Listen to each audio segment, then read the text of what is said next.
me give bad man, no give me money. No easy, no, yeah, easy, no. বগুড়ার মহস্থানঘরের উত্তর পাড়ার ঝাউগাছের জঙ্গলে ঘেরা একটি তিনতলা ভবনে প্রায় ৩ বছর ধরে জিম্মি অবস্থায় আছেন এক কঙ্গো নাগরিক।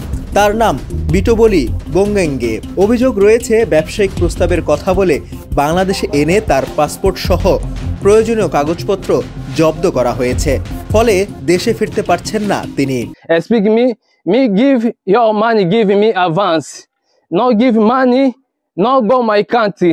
Close me, my passport, my document. Me give Polish your money. Me I have no money Polish. Man $1 me I have Polish money.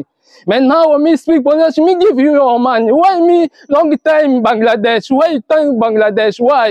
স্থানীয়রা তাকে দেখলেও ভাষাগত সমস্যার কারণে তারাও বিষয়টি বুঝে উঠতে পারেনি। এখানে মানুষের সাথে কোনো দুই রকম কথা বলে না, দেখলে আমাদের সালাম কালাম দেয়, বাংলা কথাও টুকটাক কিছু বলতে পারে, আমাদের সঙ্গে শেয়ার করে বাংলা কথা হিসেবে। ওদের ইংলিশে বলে, আবার কিছু কিছু বাংলাও বলে। বাংলা যেটা বলে সেটা বুঝতে পারে, দুটাটা ইংলিশ যেটা আমরা বুঝি সেটা উত্তর দেই। বিটোবলি মূলত পেশায় পাখি ব্যবসায়ী, বিভিন্ন দেশের পাখি রপ্তানিকারক। অনলাইনে পরিচয়ের সূত্র ধরে ২০২২ সালে ১ নভেম্বর ১ মাসের পর্যটন ভিসা নিয়ে বাংলাদেশের বগুড়ার আরেক পাখি ব্যবসায়ী আতিকুর রহমান পলাশের কাছে আসেন। পলাশ তাকে বেশি দামে পাখি আমদানির কেনার প্রস্তাব দিয়ে বাংলাদেশে আমন্ত্রণ জানিয়েছিল, কিন্তু আসার ১ মাসের মাথায় পলাশ তার কাগজপত্র কেড়ে নিয়ে জিম্মি করে রেখেছে। গেল ১৮ সেপ্টেম্বর স্থানীয় আরেক ব্যবসায়ী সোহেল নামে এক ব্যক্তির সহযোগিতায় থানায় এমন অভিযোগ করেন এই কঙ্গো নাগরিক। তবে পুলিশটি তেমন গুরুত্ব দিচ্ছেন না বলে অভিযোগ করেছেন বিটোবলি। Yes, me go police give plant. Man now me wait.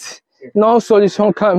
পলাশ নামে ভদ্রলোকের বাসায় যাই, পরে সে যাওয়ার পরে ওখানে আমি বিদেশি একজন নাগরিককে দেখতে পাই এবং সে আমাকে বিভিন্নভাবে আমার কাছে সহযোগিতা চায় এবং সে থানাতে অভিযোগও করে। অভিযোগের সময় আমি তাকে সহযোগিতা করি। পাখি ব্যবসার টাকার লেনদেন পলাশ ও বিটোবলির মধ্যে সমস্যা থাকলেও পাসপোর্ট বা তাকে জিম্মি করার দাবি মানতে নারাজ পলাশের স্ত্রী ও বোন। তবে অনেক চেষ্টা করেও পলাশের সঙ্গে যোগাযোগ করা সম্ভব হয়নি।